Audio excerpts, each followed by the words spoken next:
Can you believe it? You made it.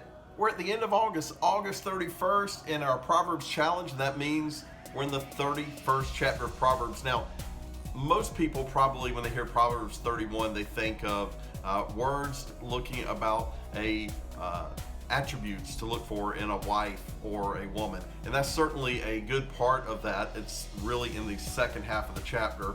But the first half is advice from a mother to her son, who is the king. And so we see a lot of things in there. And I want to really key in on two verses, 8 and 9 from chapter 31.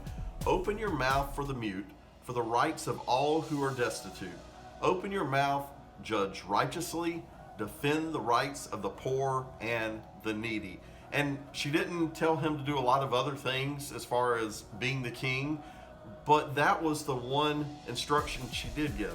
And how important and applicable is that today for us as Christians? I don't know of a time in our society, maybe in my lifetime, that maybe this was more important. Again, open your mouth for the mute and for the rights of for all who are destitute. Open your mouth, judge righteously, defend the rights of the poor and the needy. We have a responsibility as followers of Christ to treat all people equal.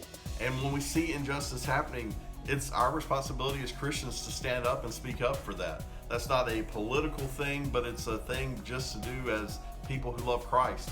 And so I hope that we as a church will speak up, and whether that's a racial injustice, a social injustice, someone not being treated fairly, it might just be a friend who's not treating another friend fairly, but we can do that in a loving way, but stand up for Christ. And I think that's a great place to take this chapter 31. I hope you've enjoyed the challenge, and I hope you will continue to read Proverbs in the months to come.